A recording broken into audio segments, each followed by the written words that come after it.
Good evening, ladies and gentlemen. Welcome to yet another interesting topic. I remember my humble self, Lucky, Dr. Drugs, and I have the pleasure of presenting to us this amazing topic called hepatitis. Because I've seen a lot of cases recently, patients complain about abdominal pain on the right side, and based on popular demand, we decided to make this weekend the liver health weekend. And we just had a presentation on fatty liver disease recently, which we thank God went very well. And the response from a lot of patients has been amazing. And they are so happy, commenting on things that they never knew about fatty liver disease. And today, let's extend this to yet another ailment or health condition that affects the liver, titled hepatitis. But we're going to focus more on hepatitis B, management and treatment. And I remember my humble self, Lucky, for drugs. And it's a pleasure presenting this topic to us today. Now, our table of content goes thus. We can't talk about hepatitis without talking about the organ that is affected, which is the liver. Also need to understand what a virus is from basic principles. We need to talk about hepatitis itself and then the different types available. Then we narrow down to our point of focus for today, which is hepatitis B virus. Now, we need to know about the signs and symptoms. We need to know about the causes and risk factors, complications, diagnosis. What is viral load? We hear that a lot. Liver function tests. People wonder, why do we have to run a liver function test in cases like this? And we'll find out shortly. And then we'll also talk about management and treatment, the challenges in management and treatment of hepatitis B, and so on and so forth. So the liver is a vital organ that plays a crucial role in our overall health. Liver is situated in the upper right side of the abdominal cavity. And that should tell us why some people have symptoms around that area when issues with the liver are in existence. Now, it's just below the diaphragm and is protected by the rib cage to a good extent. And it plays a central role in our body's functions. Liver has up to 500 different metabolic functions or activities it performs in the body, or even more, actually. Now, its unique structure and functions enable it to perform a wide range of tasks, ranging from detoxification, cholesterol metabolism, and even hormonal regulation. So what are the functions of the liver? It has metabolic functions, which include carbohydrate metabolism, protein metabolism, fat metabolism, and cholesterol production. It produces up to 80% of the total cholesterol in the body.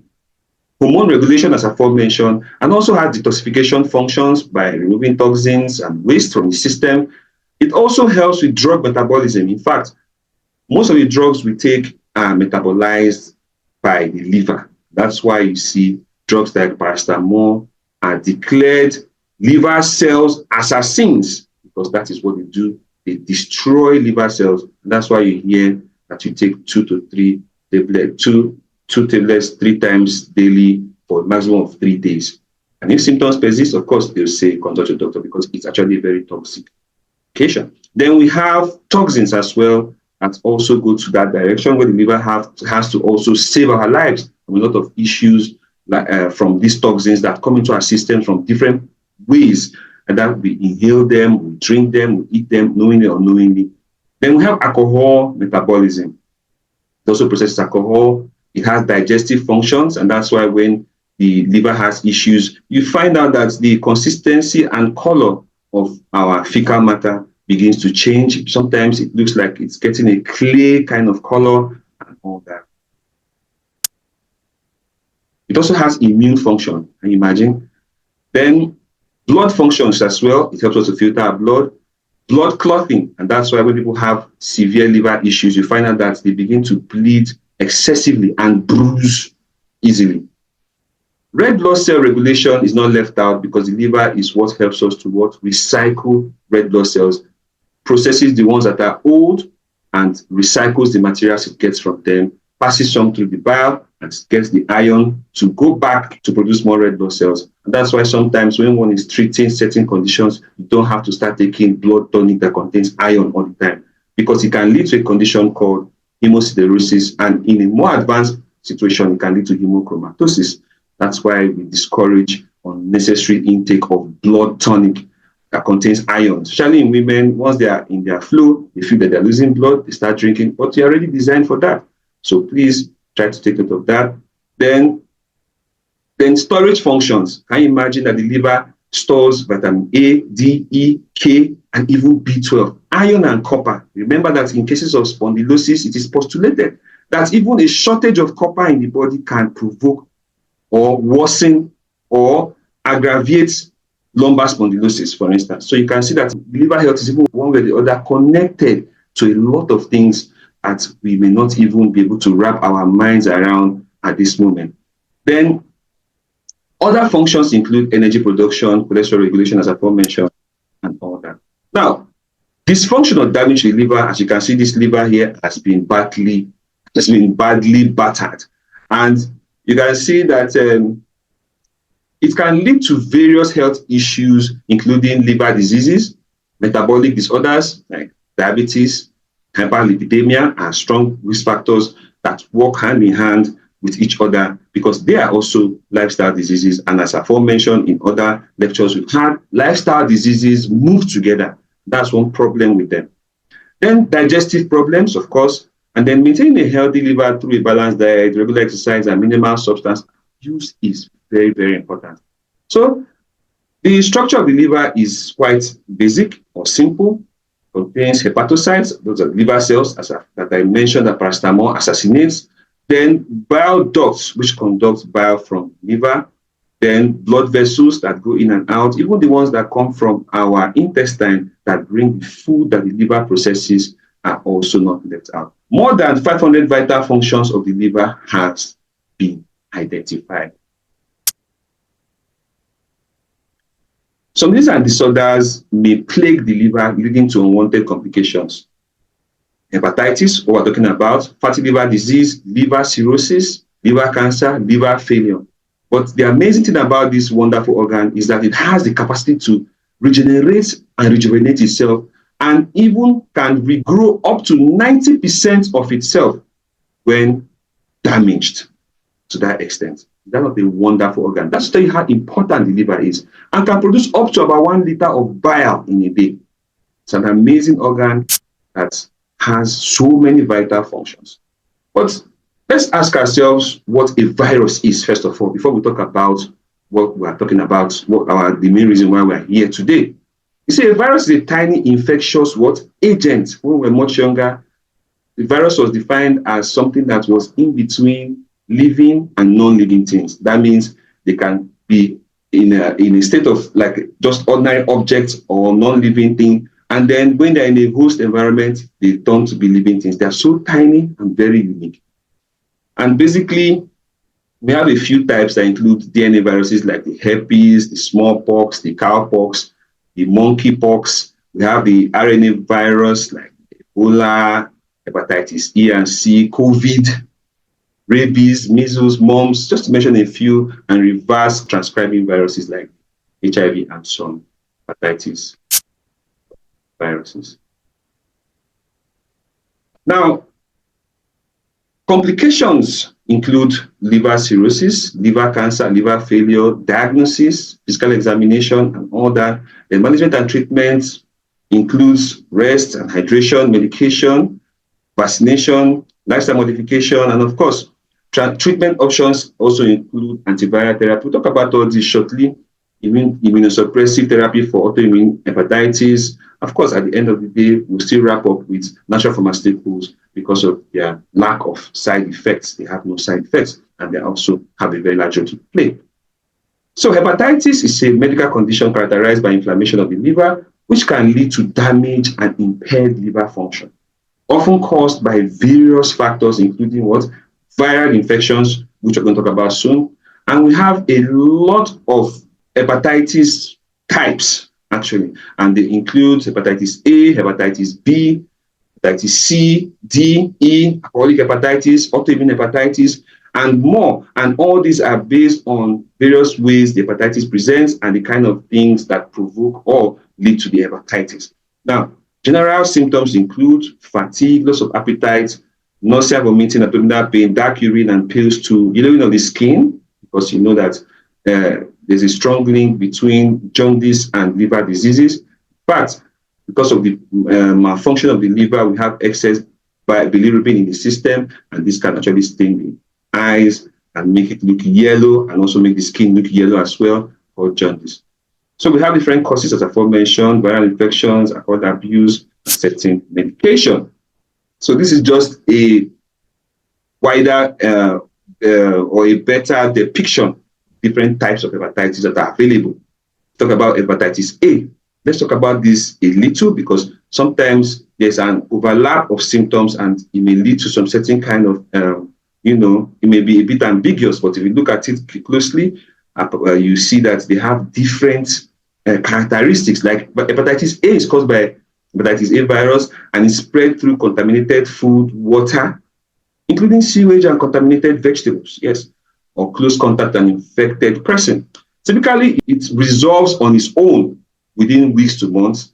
Of course, with a good, with very strict diet, have to avoid foods that stress the liver, all that. And although there are vaccines for them. Now, hepatitis B is a very terrible virus, and it's caused by the hepatitis B virus, spread through bodily fluids such as blood, semen, and saliva. We'll talk about that shortly, and can lead to chronic infection, liver damage, including liver cirrhosis, liver cancer. Can you imagine?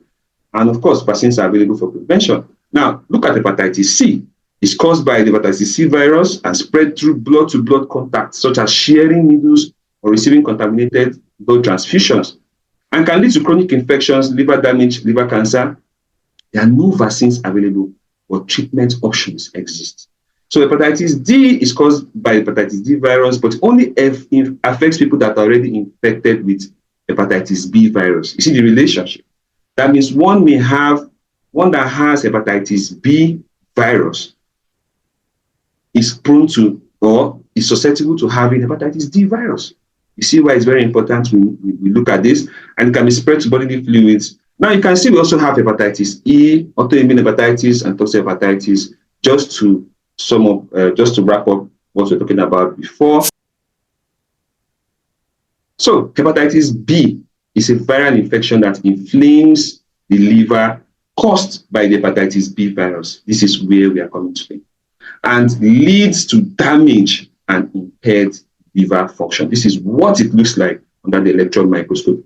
You can see its outer protein coat and its genetic materials. Now we can move fully into hepatitis B. So what are the different types of hepatitis B? We have acute hepatitis B, which is short-term, and it resolves within 6 months. And the symptoms may include fatigue, loss of appetite, nausea, and jaundice. Now we have chronic hepatitis B. Chronic means that it can last a lifetime and can lead to serious liver damage, cancer, and liver cirrhosis. We're going to talk about this shortly. I'll show us something.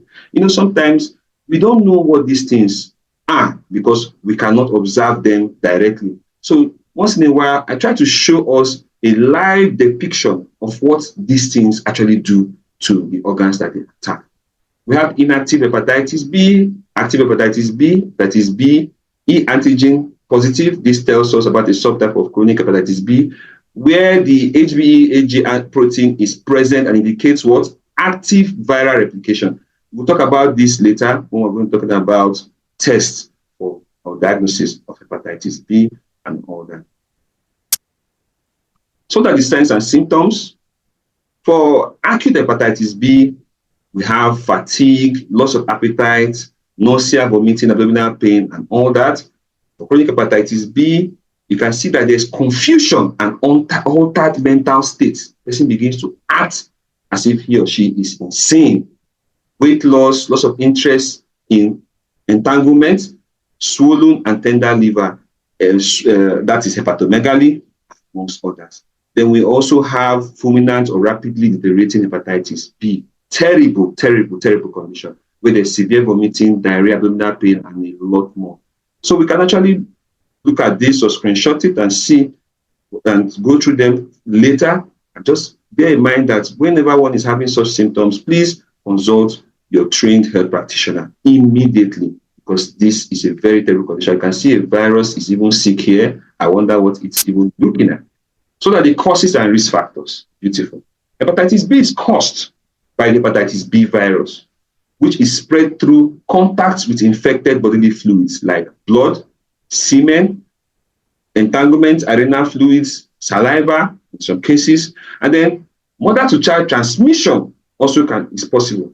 Now, entanglement contact is also very, very, very crucial that we talk about that, because unprotected entanglement can also lead to that.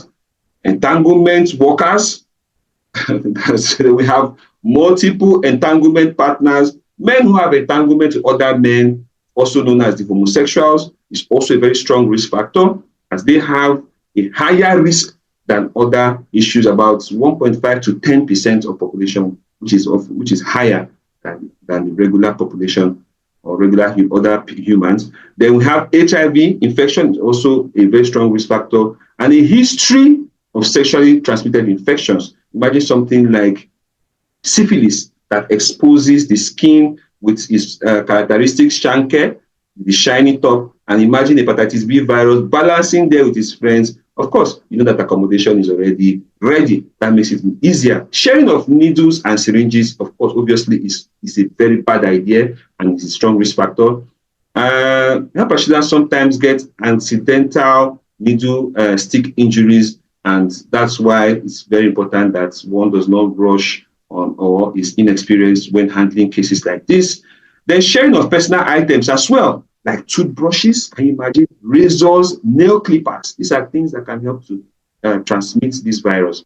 Organ transplantation, obviously, dialysis in some cases, in rare cases, then tattooing and piercing, because you don't know if the person is using the same machine for another person and just moves on to someone else, and hepatitis B has gotten a new accommodation. Then sharing of food and drinks is also a risk factor, because one that has hepatitis B can actually have some little saliva in the edge of the glass cup or whatever, and that can actually help some other person to secure accommodation for hepatitis B virus. You can see even this hepatitis B virus is even being cautious by covering his nose, that animation over there. Then we have vertical transmission, that's from mother to child, horizontal transmission from person to person, contact through open sores. There's something that I'm going to that may sound unbelievable. Traveling to areas, of course, with high hepatitis B prevalence. Chronic liver disease or cirrhosis is a strong risk factor as well. Impatience, because entanglement eagerness can lead to regrettable transmission. Imagine someone not being patient enough to even check if the entanglement partner is having hepatitis B, and unfortunately can secure accommodation for the hepatitis B virus as a result of such eagerness. Fighting can cause transmission of hepatitis B ahead of two people in a country that fought on the road as a result of road rage, and when they hurt themselves so bad, they went to the hospital, and guess what? When they were trying to screen them as we were treating them, both of them had hepatitis B. That tells you that one of them most likely had thrown a punch and gave the other person hepatitis B in that regard. And that person actually had created accommodation for hepatitis B as a result of the fight.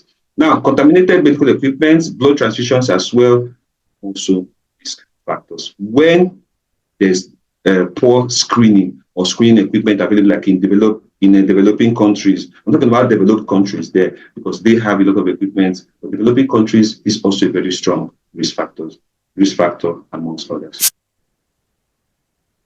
What are the complications? Of course, we can see this hepatitis B virus is actually very sick and is having a thermometer in its mouth. Now, the complications of hepatitis B can be very severe and life-threatening, and these include liver cirrhosis. What is it? It's scarring of the liver leading to permanent damage or liver failure. Liver cancer can actually emanate from this issue. Liver failure, of course, from what we just heard, it means that the liver has failed, in short, because it can lead to encephalopathy. That is when one is having issues in the brain as a result of issues in the liver. And then we have ascites, what people call pot belly. They wear their clothes and they're showing off and see they have evidence of evidence of good living. Unfortunately, they are just displaying the fact that they may be having hepatitis B or other liver issues. Of course, we talked about ascites just now. Encephalopathy has been spoken about. Kidney diseases are also not uncommon because there's a very strong link between the liver and the kidneys. Remember that whatever the liver cannot handle will go down to the kidney. And if the kidney becomes overwhelmed as a result of the liver not doing its job appropriately, the kidney can begin to fail. And that's one of the reasons why. That's why we have what we call hepatorenal issues. And then we see pancreatitis as well. The liver and the pancreas are very, very close neighbors, and they share things together. In fact, they share a common duct. The pancreatic duct meets with the bile duct just before it opens up into the small intestine, where it secretes the pancreatic juice as well as can also secrete bile that helps with absorption of digestion of fat. Now, we also have pancreatic cancer, gallstones, very, very crucial because we know that these gallstones can be formed from cholesterol crystallizing in the gallbladder. And you know that cholesterol is produced where? In the liver. And when the liver is malfunctioning, you see that this cholesterol is now over-concentrated in the gallbladder and begins to crystallize out as stones that people begin to feel as bad. But thank God for science and technology. Thank God for pharmacists that have produced a drug for that. And we have less cases of removal of gallbladder through surgery. Then we have spleen enlargement, that's splenomegaly, and blood disorders as well. Because remember that the liver also has a strong role to play with blood clotting, has also a strong role to play with red blood cell recycling, and anything that causes problems that will lead to excessive bleeding, anemia, and other issues that are related with that. Believe it or not, the liver has a very, very powerful role when it comes to hormonal, sex hormone metabolism especially.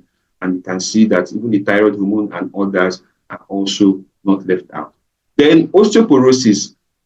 When the liver has issues, it leads to weakness and fragility in the bones because of an increase in activity of what we call osteoclasts. Those osteoclasts break down bones. Actually, that's what they do. Osteoclasts help to break down bones or dissolve the bones, while osteoblasts help to build the bones. And you see that these osteoclasts are very, very prominent during menopause because of the drop in estrogen. When there's estrogen drop, these osteoclasts begin to become overactive. And that's why you see that a lot of women within the age of 45 to 55 begin to have bone-related or joint-related issues because of what we call osteoporosis, because the bones become porous, in short. Osteo in Latin simply means bone.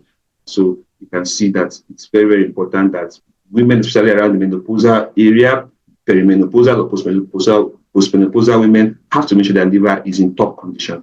Then, of course, cardiovascular diseases, because they are strongly linked with liver issues, pulmonary diseases, neurological disorders, eye problems, can you imagine, immune system suppression, and a lot of other issues. You can see this liver, this hepatitis B virus terrorizing these people that are running all around in the animation. Before we go further, I just wanted to give us an idea, just for the sake of science, to let us see what usually happens when the liver is in distress. You can see what chronic hepatitis starts with here on the left, and it progresses towards cirrhosis or scarring. You can see what the liver is looking like. And then finally, look at what it is.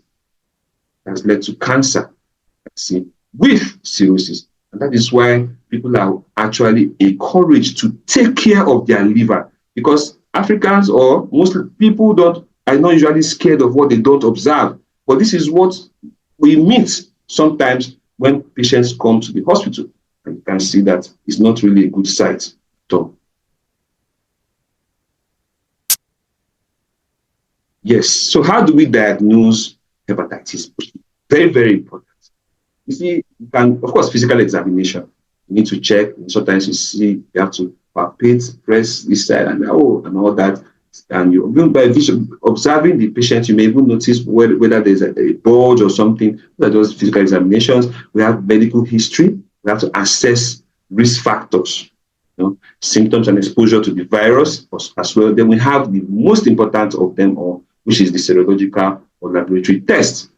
can see them lined up there. Hepatitis B surface antigen, hepatitis B core antibody, which helps to indicate past or present infection. Now, this B surface antigen helps to detect the presence of the virus in the blood. Then you can see that hepatitis B surface antibody helps to show the immunity to the virus. Then we can see hepatitis B E antigen is associated with high viral load and what? Infectivity. When that goes up, it means that person can actually infect another person easier. Then we have hepatitis B virus DNA. That's basically viral load. That's measures the amount of the viral DNA in the blood. Then we have imaging studies like the ultrasound, the CT scan, the MRI, liver biopsy. In some cases, you can see that the hepatologist may require a liver biopsy to even have a one-on-one view. They want to know exactly the first-hand, they want to have a direct observation of what is going on in that liver. Then we have liver function tests. We're going to talk about that shortly. Then we'll have to molecular tests and genotypic tests as well, also not left out. You see, what is viral load? Viral load refers to the amount of viral genetic material, such as DNA or RNA, present in a person's blood or other bodily fluids. It is a measure of the severity of a viral infection and can be used to diagnose viral infections, monitor the effectiveness of treatment. If the treatment is going well, you see that the viral load begins to go down. And if the treatment is not going well, the viral load begins to go up. And you can see it can also predict the disease progression. That's why you see some patients, when they go to the health practitioner may say, sir, you may have only 10,000 years more to live or thereabout. And you can see that because it's actually predictable based on parameters like this. Then you can also assess the risk of transmission to others. Remember, we talked about the HBeAg parameter we talked about not too long ago. Now, viral load is typically measured in units such as copies per milliliter, but international units per milliliter is actually quite popular. So a higher viral load indicates a higher amount of virus presence, increased infectiousness, potential for more severe disease, and reduced effectiveness of treatment, and vice versa for a lower viral load. Now, viral load testing is commonly used to monitor various viral infections as depicted. You can see these two viruses are there on playing over there and trying to measure each other's viral. And you can see liver function test is quite easy to understand. What it just does is basically it helps to assess the liver's ability to perform its various functions such as detoxification, metabolism, and bile production. These are parameters that tell us how the liver is functioning, basically. ALT, an increase means that there's liver damage or disease. AST or aspartate transaminase, and with a higher level depicts liver damage or disease as with alanine transaminase that was just mentioned, ALT just mentioned not too long ago. Then we have alkaline phosphatase that tells us about bile duct obstruction. Can you see? Bone disorders, etc. We have the gamma glutamyl transferase, GGT, liver damage, alcohol consumption, bile obstruction. Total bilirubin tells us about liver function and what? Jaundice, as aforementioned earlier.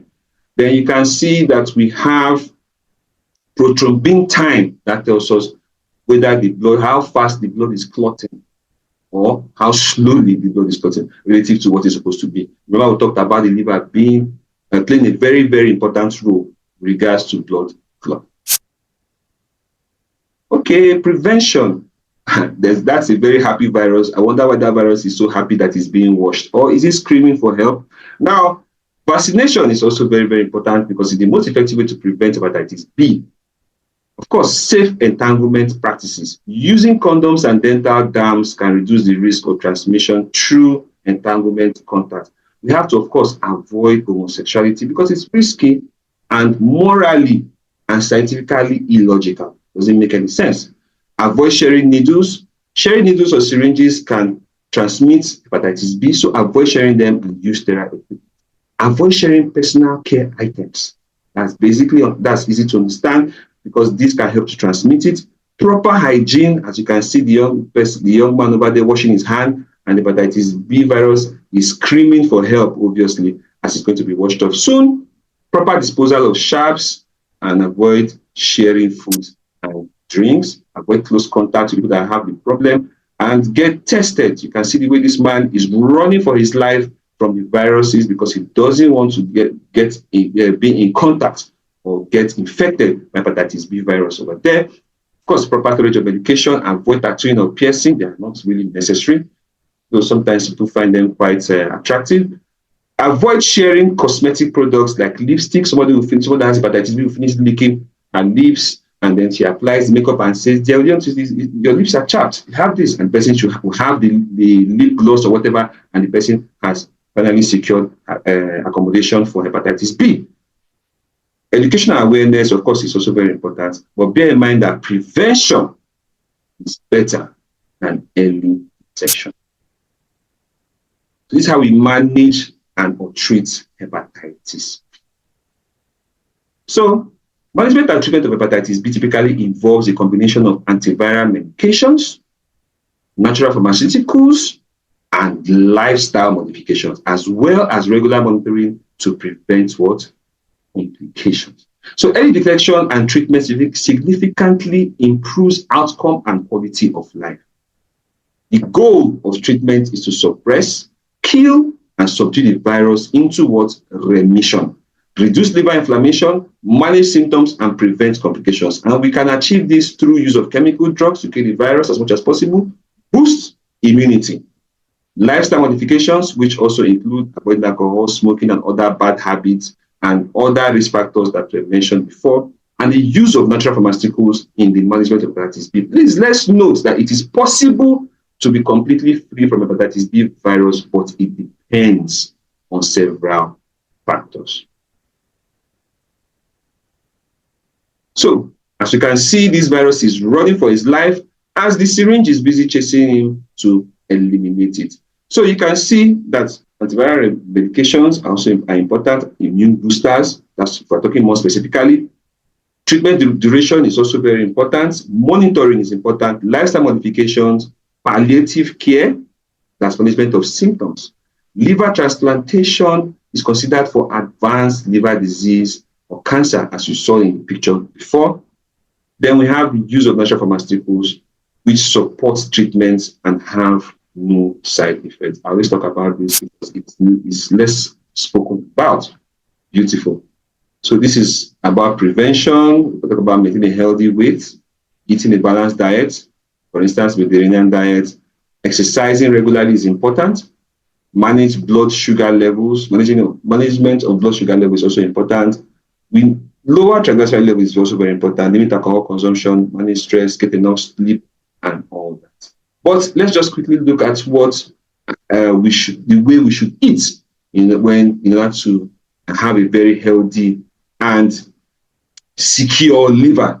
You can see that this is what I call all things bright and beautiful. I always say that we don't have any azu here, don't have any moe, don't have any dry gin, don't have semoris, benzene, all kinds of cigarettes and all forms of smoke. We just have beautiful and colorful things that we can eat and have a very healthy. These challenges are quite serious because they actually deter the management of hepatitis B virus. As you can see, this man is carrying this rock and doesn't know where to drop it. That's why these problems are. Now, late detection, the later the treatment, the poorer the outcome. Lack of awareness and education because of limited knowledge, because of limited knowledge about hepatitis B transmission, symptoms, and treatment options as well. That is also an issue. Stigma and misconceptions surrounding hepatitis B is also part of this issue. Now, viral mutations and resistance, because these viruses are beginning to get more advanced over the years as they've been exposed to different treatment options, as well as being exposed to different strains of themselves, can get stronger and stronger. Now, the chronic nature of the disease means that it can be dormant for years, making it difficult to diagnose and treat. Now, there's limited access to healthcare and screening in many places, economic challenges and poverty because of the high cost of treatment and monitoring as well. Then, of course, self-medication and use of cheap herbal, unstandardized and unresearched materials due to desperation and lack of funds, can worsen the situation as well. Then we have side effects and toxicity of treatment. Trust me, these antiviral medications have side effects and could be toxic. And managing side effects and toxicity can be quite challenging. Now, co-infections and comorbidities, the liver can have other issues like fatty liver disease and other coexisting with hepatitis B, as well as other conditions that do not help matters. Vaccination challenges because of the limited access to vaccines, migration and mobility. Someone that has hepatitis B decides to go on a tour and find himself sharing it to places that were not having it before. Then we have stigma and discrimination, we have limited healthcare provider knowledge and training, as aforementioned, inadequate public health infrastructure, as aforementioned, inadequate health professionals. There are some countries that are very good at exporting health professionals. But I don't want to mention one country right now, but I think that country should be ranking number 1 in Africa as in the highest exporter of health professionals, because you see that health professionals are reducing in number every day. And you can see this virus you're looking at here is even saying, bring it on to the injection, because it's already getting more and more broken. That is a problem. And that can be a problem for the person that's infected with this kind of virus. Now, we keep hearing about chemical intervention for hepatitis B, but how? Let's see what it is all about. Now, here's just a few examples of medications that your health professional may prescribe to help with this situation. We have the nucleotide or nucleoside analogs, like a popular one would be the lamivudine, interferons as well. As you can see, we have the entry inhibitors and we have the immunomodulators, and these enhance the body's immune response to hepatitis B virus. But let's look at the side effects as well. I always talk about this. You can see that even the popular lamivudine leads to headache, fatigue, nausea, vomiting, and diarrhea, as well as other issues that you can see on the screen here. That means that even when someone is trying to solve a problem, fortunately, other problems will begin to emanate as a result of side effects from that solution. So what are the importance? What is the importance of natural pharmaceuticals, or what are the importance of natural pharmaceuticals in the management of hepatitis B virus? Now, natural pharmaceuticals help to kill hepatitis B virus. They assist or help, and they help reduce inflammation caused by the hepatitis B virus. They help to reduce viral replication, hence reduce viral load. They help regenerate and rejuvenate damaged liver cells and tissue. Just imagine, that's very, very important. Via somatic stem cell stimulation, they help boost the immune system against hepatitis B virus. Remember, we talked about boosting the immune system as also being very, very important with regards to management of this condition. They help prevent and manage liver cancer. They help prevent and manage, and they help tackle and prevent other liver problems that affect healing, like fatty liver disease and all that. They help protect hepatocytes' DNA from further damage by free radicals around. They help soothe the digestive issues associated with altered bile production. Remember, the liver produces bile and stores it in the gallbladder, which later goes into the small intestine to help to emulsify fats or help with digestion and absorption of fat. And of course, they help to improve gut health as well. Now, they help prevent or manage brain damage or hepatic encephalopathy. That's on that issue. And of course, they detoxify the liver, which is super important because the liver is now losing its role, which one of its major role, which is detoxification. Of course, and other roles. Of course, these natural pharmaceuticals help to support it and bring it back on its feet. Then they help to manage comorbidities as a result of liver malfunction or damage and all that. And a lot of other things that they can do. Now, I want us to understand that these products I'm showing here are just examples of what are needed. If you have any other product of your choice that has the active ingredients that you see here, you can go ahead. But this is what I use for my patients, and I get very good results. So I'm not restricting anybody to buying whatever I'm showing on the screen. It's just for illustrative purposes. Kindly focus on the active ingredients, and then you see what we're talking about clearer. Now, propolis tab contains a blend of natural ingredients, which includes propolis extract, Fortified with royal jelly, which helps against hepatitis B in several ways, which includes, let's find out. Now, they have antiviral properties because they help kill viruses and inhibit viral replication and reduce viral load. That's something we're looking for. Anti-inflammatory properties because they reduce liver inflammation and damage. Antioxidant properties protect liver cells from oxidative stress, immune booster, and they protect the brain from affiliated damage and preserve brain function. Of course, because they contain royal jelly, which contains something we're going to talk about shortly. Now, garlic thyme is unique because it contains garlic extract, thyme extract, selenium, lecithin, and others. And this help to exhibit antiviral properties, immune system support, antioxidant properties. Of course, immune system support this time around is talking about enhancing the immune response to fight off the virus. That's, as we said before. And then anti-inflammatory properties, of course, reduce liver inflammation and damage, and the emulsification of fatty substances like cholesterol that may worsen liver issues. Of course, you can see that the liver is already crying, that is in trouble, and imagine cholesterol clogging up everywhere. See, this lecithin will help against that. Immune Blend is an amazing product because it contains mitic, shitic, lactoferrin, amongst others. And these help against hepatitis B in ways which include, they have amazing immunity boost, which enhance immune defense and destruction of the virus itself.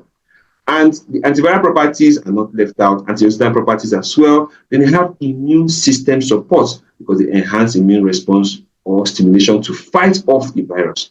They have anti-inflammatory properties and reduce liver inflammation and damage. This is very, very important. They help liver function and bile production and reduce viral load and improves liver function. What amazing. This product is something that caught my attention strongly because I noticed it contained resveratrol and quercetin.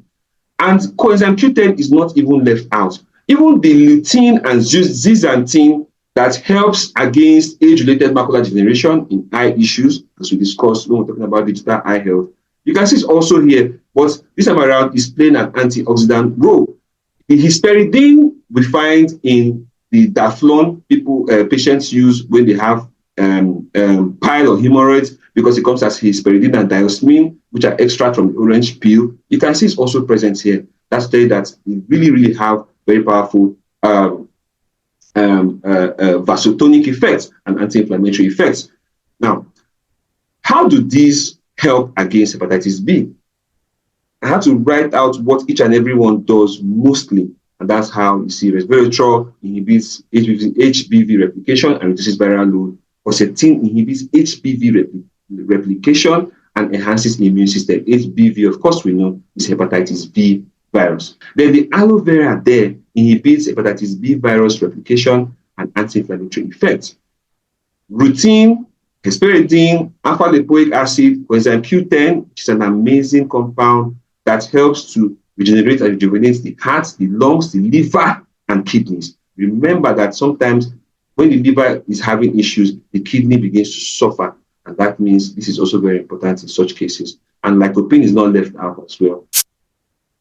We talked about royal jelly briefly, but of utmost importance is its ability to convert an active ingredient in there into what is called acetylcholine. Acetylcholine is a very, very crucial neurotransmitter where in the brain. And neurotransmitters are what help with communication between nerve cells in the brain. Now, it also contains somatic stem cell stimulants, amongst others. And that's why it's called the fountain of youth. Talk about more of this some other time. But it has antiviral properties, liver cell regeneration and rejuvenation properties, and protection of the brain cells and preservation of and enhancement of brain function. That's when if patients begin to have signs of hepatic encephalopathy, this is highly indicated and helps to boost it. Now we have this very powerful antioxidant. It's called Lycium Plus, and it is from Lycium barbarium or goji berry extract, goji berry. Then it contains selenium, vitamin C, zinc, and some other things that help because of their potential to have antioxidant properties. In fact, they have antioxidant properties. They help with immune system support. They have anti-inflammatory properties, immune system support, I see that has come up again. I've said that twice now. That shows you how important it is. And then we have anti-inflammatory properties as well, which reduce liver inflammation and damage. In fact, we're saying this 2 times to show you how important these things are. But most importantly is the ability to detoxify the liver, and that is not out. This cardio health contains a lot of coenzyme Q10 that we talked about in the daily, Forever Daily, and we know that it has the capacity to regenerate and rejuvenate the liver, the heart, the lungs, and the kidneys.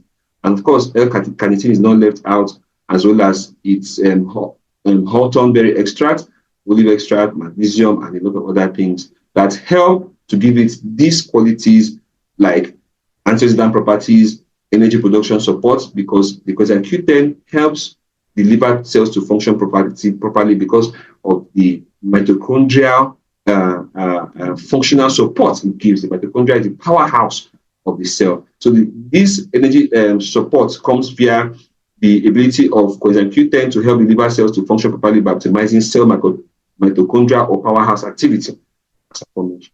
Now, regeneration and rejuvenation is not left out, and then immune system support and anti-inflammatory. Well, this product contains cobalamin analogs, folate analogs, B6, and these ingredients help against hepatitis B in these ways. Energy production support, nervous system support, that's to help to alleviate the fatigue and weakness that's associated with B. Antioxidant properties, red blood cell production, especially when patients are having signs of megaloblastic anemia, which is where the red blood cells begin to get so large as a result of shortage of certain important compounds like cobalamin and folate analogs. And we have immune system support and anti-inflammatory properties. But let's bear in mind that it should not be used in neoplastic cases. We're talking about tumors like cancers, and I'm talking about cancers and, of course, benign tumors. It's contraindicated in them, except the risk is less than the benefit, or the benefit outweighs the risk. Then the practitioner will decide how to use it. This product I left it around this part. I took it back because it's often very, very, very. The things it does are just so many. Well, I just had to bring out a few of the things that it can do for a patient that has hepatitis B. It's a very popular product. Now, a lot of people that are seeing it now will know that it has been existent for about half a century. Now, this contains a blend of natural ingredients which include aloe vera gel and some antioxidants, aloe, xemanan, lectin, and all that. And these help against hepatitis B in several ways, which includes anti-inflammatory properties, antioxidant properties, immune system support. Somatic stem cell stimulation is powerful. This is 100 over 100. We're not talking about people that say they put stem cells under the tongue or they drink stem cells. Of course, we've ruled that out as fake because the barrier in the tongue is made of cells, and you can't see that cells are passing through cells. Doesn't make any sense. Or you say that, or some people say that they drank stem cells and it's going to help the stem cells going to start the stem cells they're working in their system. Of course, the acid in the stomach will destroy any stem cells that are found there. And of course, we know that the stem cells available when we are adults are somatic stem cells. Pluripotent stem cells are not so many. They are just localized to the bone marrow that produces different components of the blood cells. And they were very active when we were being formed in our mother's wombs as embryo to fetus. That's why they were very, very, very, very important, because they have to differentiate into the various organs of our bodies. So I wonder what people are getting these things. They say that stem cells, they put on the tongue and all that. Those are not true. Now we have aloe, which inhibits hepatitis B virus replication.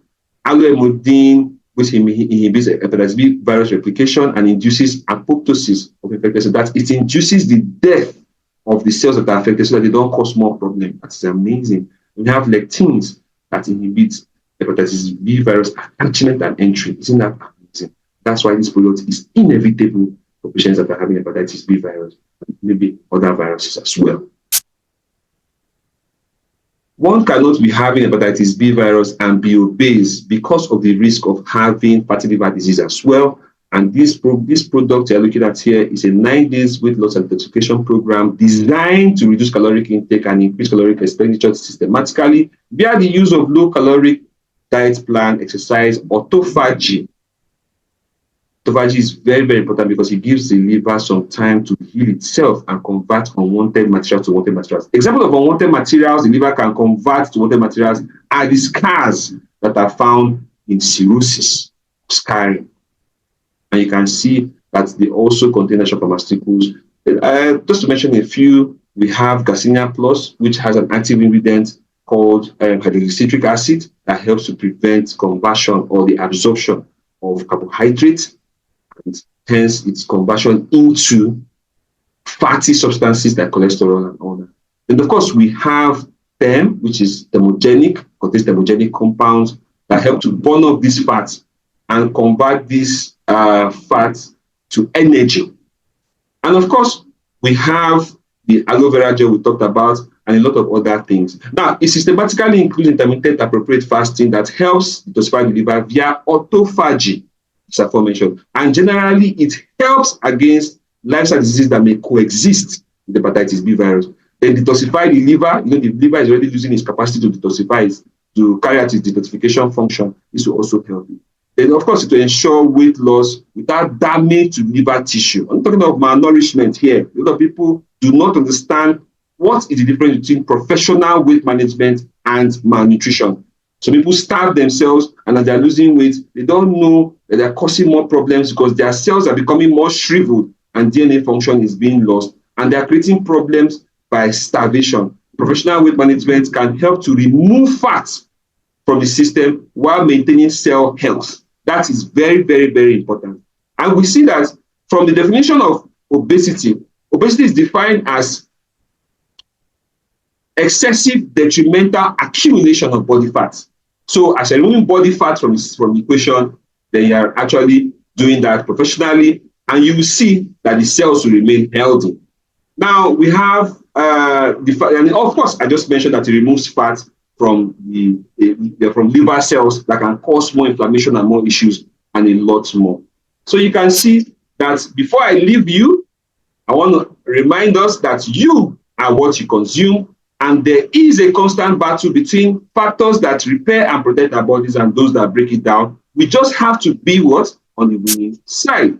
But let us kindly remember that we do not adjust our medication and dosage without the guidance of trained health practitioners, because that can be quite disastrous. Also, prevention is better than early detection. On this note, I'll say thank you everybody for coming. I'll say special thanks to my mentor, Dr. Clement Digo, who is a medical doctor of about 46 or any 50 years experience, and he is here, as well as other mentors I can see here who have actually helped to make this possible. And on this note, we'll say thank you for coming.